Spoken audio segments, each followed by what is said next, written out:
The SEALs had already started saying goodbye. The canyon was too tight, the enemy too entrenched, and the sky above them far too lethal for any aircraft to survive. Their last radio message was brief. "We'll hold as long as we can.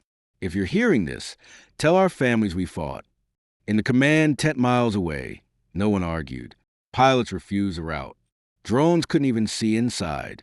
Not a single soul believed air support was possible, except one. She didn't ask for permission. She didn't wait for backup. And when her A-10 engine roared to life, even the ground crews stopped what they were doing to watch. Because everyone knew once she took to the sky, something was about to change. Not just in that canyon, but in the history of what one pilot could do alone. Introduction. The radio transmission was only 8 seconds long, but it brought the entire Operations 10 at Bagram Air Base to a standstill. Bravo 6 to command. Pinned. High ground occupied. Ammo low. Do not attempt extraction. This is our last stand. Static swallowed the rest. Major Sarah Mitchell stood quietly near the back, arms crossed, her flight suit dusted from the hangar. She didn't move, didn't blink, just stare at the green glow monitor as if willing to come back to life. But the screen remained blank. No signal, no blip, just silence. Captain Rodriguez, one of the SEAL team's liaison officers, leaned forward across the ops table. That canyon's a death trap. Even a drone won't make it in. Around him, officers and analysts traded helpless glances. The maps were already marked. Terrain elevation brutal. Crosswinds unpredictable.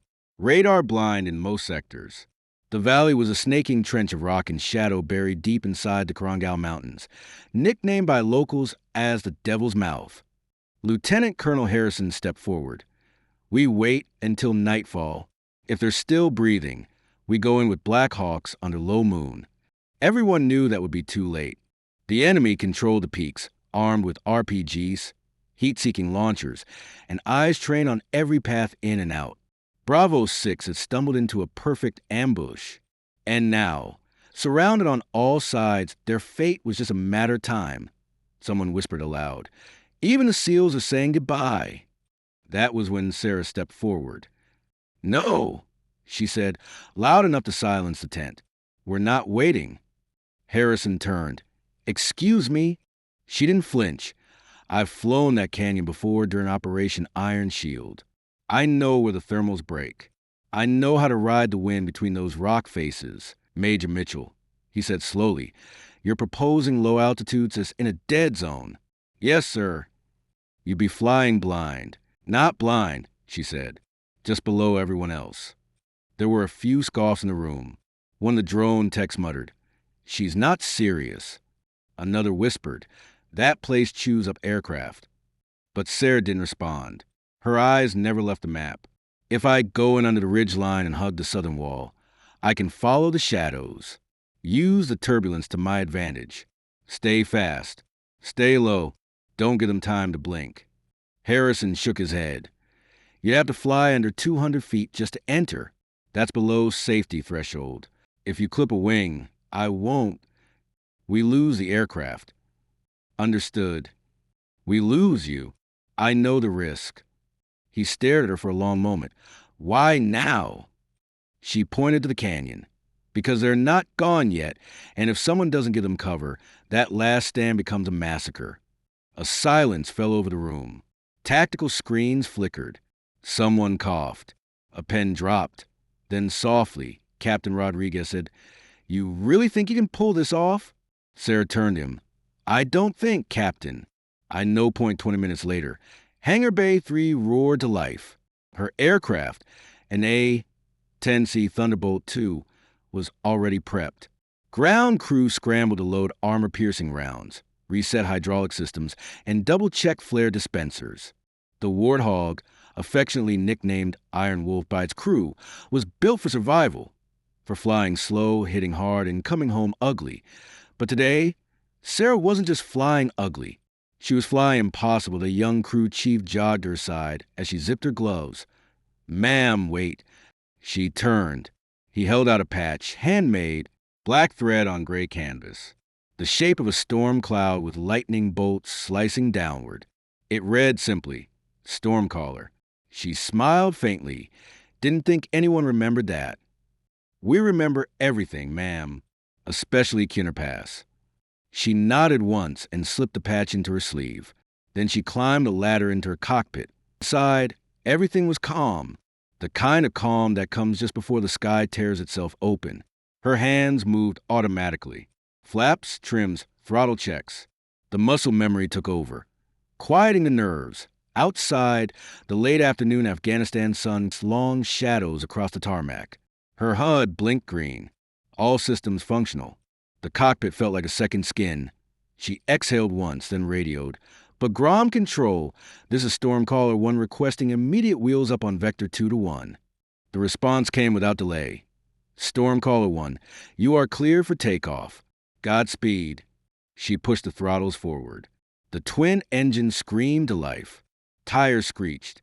The Warthog surged forward like it was chasing something ancient as she lifted off the runway. The entire airfield seemed to hold its breath. One tech whispered under his breath, "There she goes." "Where no one comes back from," another replied, but Sarah Mitchell wasn't listening. She was already climbing, already scanning the range, already narrowing her mind into one single thought. 12 lives, one way in, no margin for error. She angled the nose of her bird toward the Korangal Peaks. The storm was coming, and this time it had wings. Long before the world called her Stormcaller, before she earned her place among the ghosts of combat aviation, Sarah Mitchell was just a name on a long list of applicants at Laughlin Air Force Base in Texas. She had no legacy, no famous lineage, no letters of recommendation from generals or senators, just a pilot's license, a relentless focus, and a silence about her that made the instructors uncomfortable. The first time she stepped into a T-6 Texan II trainer, the flight chief made a note in his logbook. Too quiet. Watch closely. They mistook her stillness for doubt. But Sarah wasn't unsure. She was listening. To the aircraft, to the weather, to the spaces between noise where instincts lived. By her third solo flight, she was already memorizing wind shear patterns and calculating crosswind limits in her head without touching a pen. She didn't speak unless she had to. She didn't argue. She simply flew. IT was after her first A-10 orientation flight that everything changed. The instructors had warned her. The Warthog is not graceful. It's a flying tank. But when she touched the controls, something clicked. While other pilots wrestled with its bulk, Sarah moved with it like she was born to. She didn't try to dominate the beast. She adapted to it. It responded like it understood. Point one of the veteran instructors, a colonel who rarely gave praise, muttered after her sim test. She flies like the sky owes her something. No one knew exactly what that meant, but they all remembered it. Her call sign came later. Stormcaller, after the joint training mission over the Nevada range. That day, a surprise pressure shift had caused a cold front to crash head-on with a heat wave from the basin. Visibility vanished. A blizzard erupted out of nowhere, grounding half the Fleet Point 2A-10s had already turned back, and a third disappeared off radar. But Sarah didn't abort. She dropped beneath the storm cell, navigating the twisted ravines of Nevada range using nothing but manual controls and flashes of terrain between lightning strikes. She didn't just return. She guided two others home with her. The control tower's audio logs recorded the moment she emerged from the squall line and radioed, calm as ever. Stormcaller reporting two in tow. You might want to shovel the runway. The name stuck, but call signs are earned more than once. And her true reputation wasn't forged in training ops. It was earned in fire. Her first combat sortie in Kandahar ended with her Warthog limping back to base with 2 hydraulic failures, no flares, and half her fuselage peppered with shrapnel. But she made it, and she did so without losing a single infantryman on the ground. Afterward, when asked how she managed to stay in the air, she simply replied, "I knew I hadn't finished yet." In the years that followed, Stormcaller became a name people said with a mix of awe and unease. She wasn't reckless. She didn't showboat, but she also didn't back down. Not when the terrain looked impossible. Not when the heat signatures got too close. Not even when protocol suggested otherwise. She studied every valley like a surgeon studies anatomy. She memorized the ripple patterns of smoke columns and could distinguish between a decoy fire and a real artillery flare just by the color shift in infrared. She didn't fit in with the politics of the Air Force. She never chased promotions or medals. And while others climbed ladders, she remained in the cockpit, choosing hours in the sky over hours in briefings. That made some in command uncomfortable. Pilots weren't supposed to be legends. They were supposed to be manageable. But the field crews, the infantry units, the medics waiting for air cover in the worst places on Earth, they knew better. They started calling her something else, something not written in any logbook. The last pilot you want behind you, and the first you want above you. The first sign that she truly left safety behind wasn't the turbulence or the drop in altitude. It was the silence. The moment Major Sarah Mitchell dipped her A-10 beneath the radar line, the comms began to crackle, then fade. The world outside shrank. There were no voices, no updates from command, no chatter from the tower. Just the hum of the engines and the growing roar of wind as it funneled to the jagged walls of the canyon ahead. She had entered what pilots called the maw, a deep-cut trench of earth that twisted like a serpent and spat out most things that dared enter. The official designation was Korangal Sector Zulu, but to those who had tried flying it before and failed, it was simply the trap. Sarah leveled the Warthog just above the ridge line, her fingers feather-light on the throttle. The trees below looked like blades of grass. The valley's temperature spiked nearly 10 degrees. Thermal updrafts slammed into her fuselage like invisible fists. Her HUD flickered briefly. Altimeter read 142 feet. Not low enough. She dropped another 15, riding the pressure zones like currents in a stormy sea. Every nerve in her body was tuned to the environment. Subtle shifts in sound, flickers of shadow along the rocks, sudden gusts that could flip her if she wasn't watching for them. She wasn't flying a route. She was threading a needle through a minefield made of air. Somewhere ahead, Bravo 6 was still alive, or what was left of them. Their last known coordinates set along a southern bend in the valley, near a shallow creek bed that had long since dried out into dust. She scanned the ridge lines above for movement, and sure enough, they were crawling. Heat signatures, bodies in motion, enemy fighters positioning along the cliffs. She counted at least 12, possibly more. RPGs, at least 2 man pads, and they hadn't seen her yet. That was her only advantage. She took a long breath, not out of fear, but to calm her heart rate. Low-altitude flying was already dangerous. Doing it while engaging in combat was a calculated death wish. But she'd trained for this. She'd rehearsed scenarios others refused to even simulate. She hadn't come to hover. She'd come to end it. With her left hand, she flipped the cannon's safety to live. GU-8 Avenger, 30 millimeters, 3,900 rounds per minute. The weapon wasn't just powerful. It was surgical in the hand of someone who knew what they were doing. Sarah didn't pull the trigger yet. Timing was everything. She was close, but not close enough. The ridge needed to open. The targets needed to commit. She throttled down slightly, letting the Warthog drift into a steeper descent. 117 feet. Her proximity alarm blinked red, then cut out. She didn't need it. At this altitude, you didn't fly by sensors. You flew by feel. Suddenly, a voice broke through the static. Broken. Distant. Stormcaller, do you copy? This is Echo. Heavy fire. Northeast ridge. Can't move. She keyed the mic. Stormcaller, Echo. Say again. Confirm your position. South Gully dug in. Incoming from both sides. RPGs above. Need cover now. That was all she needed. Sarah pushed the throttle forward and banked hard right through the canyon. Her left wing passed within 20 feet of the rock face. Her vision narrowed into a tunnel. Adrenaline kicked in. She let the Warthog fall another 10 feet. Altitude, 102. Speed, 310 knots. The North Ridge came into view, and so did the muzzle flashes. Dozens bright, hot, chaotic. The Taliban fighters had no idea she was this LOW. No time to run. No time to blink. She squeezed the trigger. The GU-8 barked like thunder from hell. The sound echoed across the canyon, like the voice of the gods. Concrete bunkers shattered. Smoke erupted. Bodies vanished into debris. The lead RPG team was vaporized before the rocket even left the tube. A second group scattered, but they were too exposed. She walked the fire across the line, tearing through sandbags, makeshift shelters, and anything standing between Echo Team and a chance to live. "Splash, North Ridge," she radioed. Eyes locked forward, a cheer broke through the comms. "Holy hell, we see you." But she wasn't done. Movement to the west. Two technicals in motion. Trucks with mounted guns bouncing across a ridge trail, clearly preparing to intercept anyone escaping south. Sarah adjusted flaps manually and dove again, taking a line just above the valley floor. The treetops brushed her belly.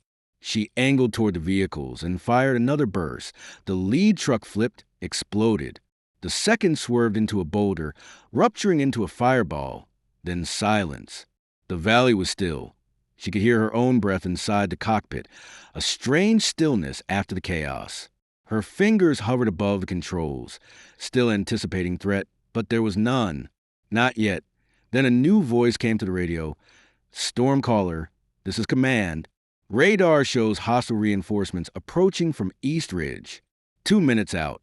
Bravo 6 is on the move, heading south to the LZ. They need 5 minutes of air cover.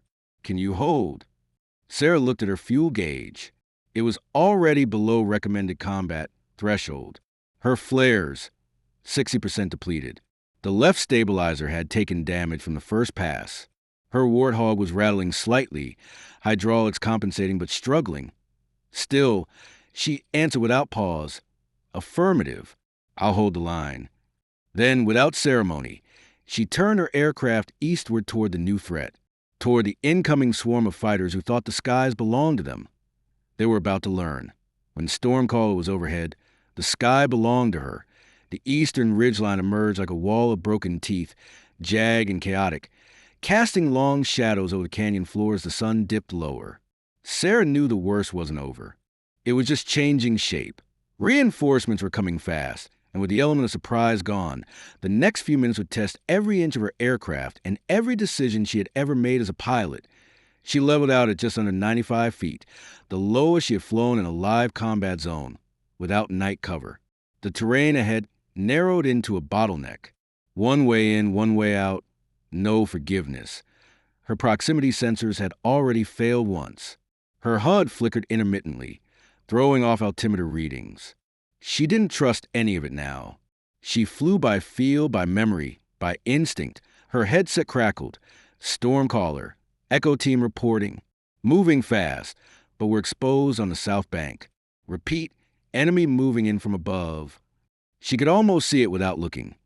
Troops scrambling to reach the south ridge, looking to cut off the SEALs before extraction. The only way to stop them was to climb. But not up, down, Sarah Dove. The Warthog's engine screamed in protest. G-force compressed her spine as the aircraft dropped like a missile. Trees rushed past like spears. Dust kicked up from the wake of her engines. Her undercarriage brushed the scrub line. Her own voice, barely a whisper in her throat. "Come on, hold together." She banked right, leveling just above the ground, and caught sight of the south ridge. Fighters were moving into firing position, RPGs shouldered, barrels raised. She flipped the manual targeting switch, locked eyes on the slope, and fired. The sound of the Ju-8 at this range was deafening. Not just noise, but impact. Each round a statement that this canyon, this battle, this moment still belonged to her. The ridge shattered. Dust columns rose like smoke from an altar. The enemy line broke, but so did her aircraft. Warning lights flared. Left hydraulic pressure dropped below threshold. Engine temperature spiked past red line. The Warthog rattled hard like a dying animal, refusing to fall. Her hand stayed steady, her jaw clenched.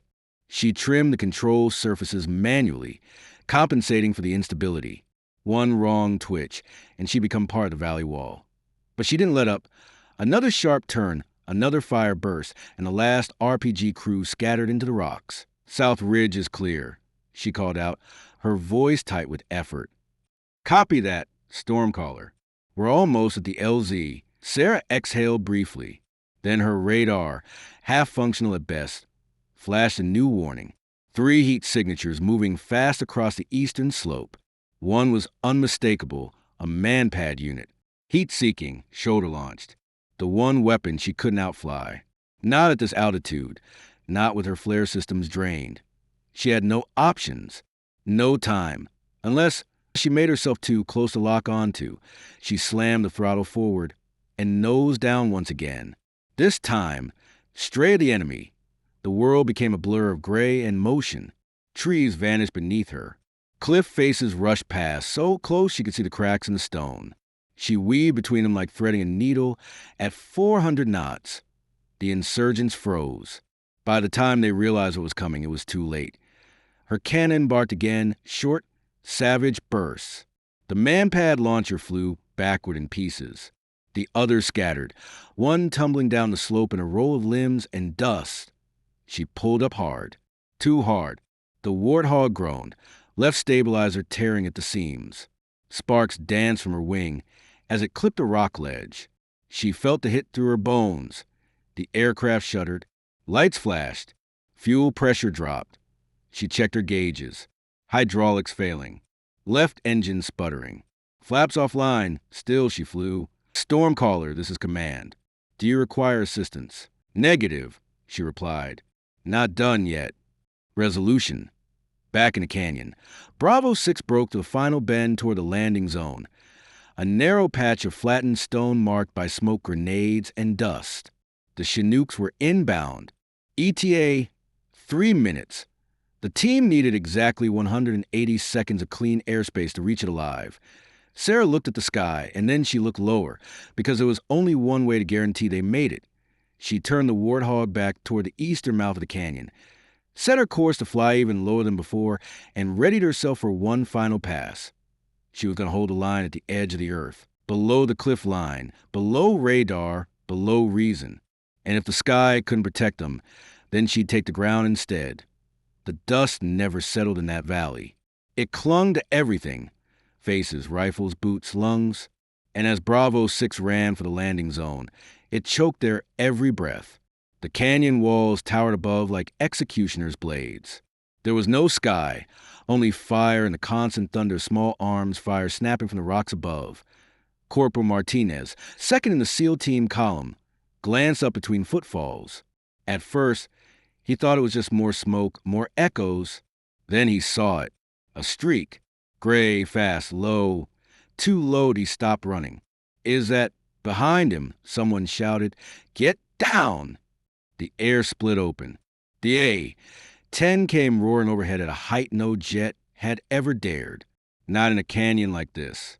Not with live fire on both sides. The Warthog didn't buzz the ground. It scraped it, engines howling like some prehistoric beast till Martinez. It didn't even look like flying. It looked like a machine falling sideways on purpose. And then the cannon opened up to a burst of fury from the GU. 8 Avenger poured into the ridgelines. The roar was so loud it drowned out the gunfire. Rocks exploded. Enemy positions disappeared in flashes of dirt and metal. What had been a clean ambush line became a graveyard. Martinez rolled behind a boulder and watched as the aircraft banked left so sharply that he saw the underside of the wings. One was scorched. The rear stabilizer was blackened. Flaps barely moved. She shouldn't still be flying. She shouldn't even be upright. But she was back in the command center. Eyes were glued to the few operational sensors, still tracking. The radar remained dark, but an infrared camera captured glimpses. Flashes of a nose cone, trails of hot air slicing between cliffs, a cannon burst lighting up the rocks like a solar flare, and a junior analyst whispered, "She's in the rocks. Literally in them." The colonel leaned over the screen. God help her. The Chinooks thundered low and heavy into the zone. Their massive blades kicked up cyclones of debris. The SEALs sprinted, weaving through rock and ruin, diving into the open holes as bullets chased their heels. Sarah circled overhead, daring anything left in those hills to take a shot. And they did an RPG launch from the northern slope, a last desperate strike. She saw the smoke trail before the flash, veering up toward the second Chinook. She dove again. Her flares were gone. Her only chance was to fly between the missile and its target. She did. The Warthog screamed downward, passing inches above the treetops. The turbulence from her own jet wash sent the RPG spiraling off course.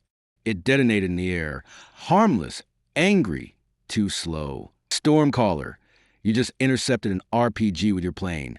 The pilot in the Chinook shouted. Sarah didn't answer. She was already banking again. From inside the Chinooks, the SEALs watched her pass. For a moment, even the noise faded. There was only awe and disbelief. What they saw wasn't just a pilot. They saw a phantom ripping across the battlefield, dragging steel and smoke behind her, dancing with gravity like it owed her a favor. Her plane was broken, her controls barely functional, but she wasn't slowing down. "Who the hell is that?" one of the rookies asked. The team leader didn't even blink. "That's Stormcaller." You don't ask, you just thank her. On the ground, the enemy began to retreat or disappear.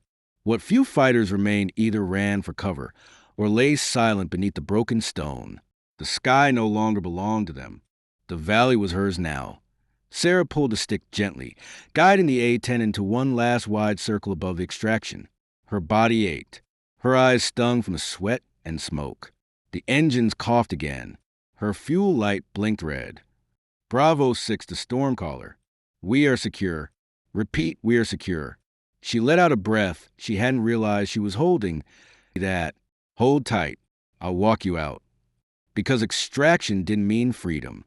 Not yet. The enemy might have retreated, but the canyon still watched, and danger had a habit of waiting for the last second as the Chinooks lifted from the rocks. Sarah pushed forward, flying escort an altitude no doctrine would ever approve. She wasn't just clearing the sky. She was making a statement. To the enemy, to her own command, to every pilot who had ever been told it couldn't be done. Below the cliff line, she had turned her aircraft into a storm. And the storm wasn't over yet. The Warthog touched down harder than any aircraft was ever meant to. Her tires screamed across the tarmac, one of them nearly giving out on impact. Sparks flew beneath the fuselage as Sarah fought to keep the bird straight. With no flaps, no brakes, and a failing stabilizer, it took everything she had to hold a line. The aircraft rolled to a stop near the end of the emergency strip, steam rising from the engine bays, hydraulic fluid leaking across the concrete. For a moment, there was no movement, just a quiet hiss of cooling metal and a soft wind carrying dust across the runway. Then the canopy opened. Sarah climbed out slowly, helmet in hand, her flight suit torn and stained, one gloved hand gripping the side of the ladder like she might collapse at any second. But she didn't. She stood tall. Fire crews froze. Medics hovered. No one knew what to say. She had no visible wounds, but everyone could see on her face she'd flown to the edge of death and back. Her eyes were raw with exhaustion, her breath shallow, but beneath it all was something else, calm. The kind of calm that only comes when you've done the impossible. Her aircraft was roped off immediately, engineers already scanning the damage. The left engine had thrown a blade. The cannon's barrel was scorched from overheating. The stabilizer was barely hanging on point. One mechanic stepped back, removed his headset, and muttered, "She shouldn't be here. She shouldn't have made it." But she had. The debrief was short, tense. Command was already reviewing satellite footage, trying to piece together what she had done. The tactical report read like fiction. Radar dodging, cannon bursts from below 100 feet, last-minute intercepts. The Chinook pilot submitted their logs, praising her intervention. The SEALs submitted nothing. They didn't need to. Their survival was the only statement. Yet not everyone was impressed. The Pentagon liaison joined via encrypted feed, face unreadable, voice cold. She ignored multiple standing orders, broke protocol, risked critical assets. Colonel Harrison's jaw tensed, and saved 12 operators who would have died without her. "I'm not disputing the result. I'm addressing the method." Sarah said nothing. She didn't need to. The data was there, altitude logs, speed readings, system overrides. She had dropped to under 70 feet in live combat, flown blind through a radar shadow, and taken out 3 separate threats with a crippled aircraft. There was no training manual for what she had done. No doctrine, just gut and precision. She turned that aircraft into something it was never meant to be, Harrison muttered. "Maybe that's what we needed," the liaison said. Outside the chain of command, the story was already escaping. A helmet cam clip from a SEAL showing her A-10 roaring past like a ghost went viral within hours. A frame from the footage, her jet slicing between cliffs, cannon firing, hit the internet with a caption, "This angel flies below radar." The public couldn't get enough. Forums lit up.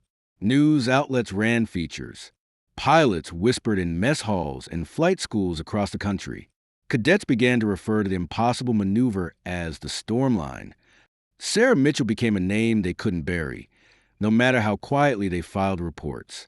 She was too fast, too loud, too effective. They grounded her temporarily.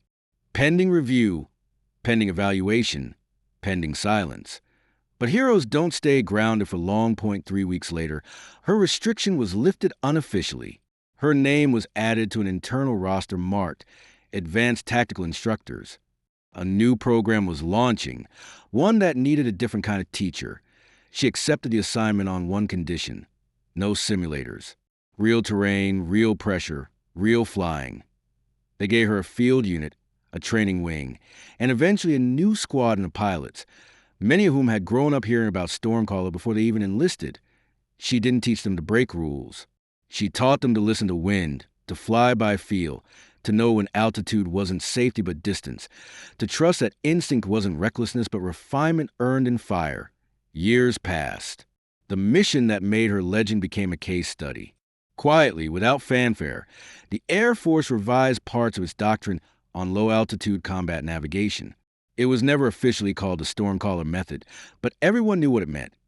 And somewhere in the Korangal Valley, there's still a scar across the cliff face, a place where one woman's aircraft passed so close it stripped bark from the trees and changed the direction of a war. The SEALs never forgot. Neither did the pilots, nor the ground crews who watched their Warthog limp home, wings shaking but never broken point one day. During a lecture at the academy, a young cadet asked her, "Major Mitchell, what made you fly so low that day?" She looked out the window for a long moment before answering. "They told me it couldn't be done, but I knew better. Sometimes, when no one else will dive into the fire, you have to become the storm." And she did.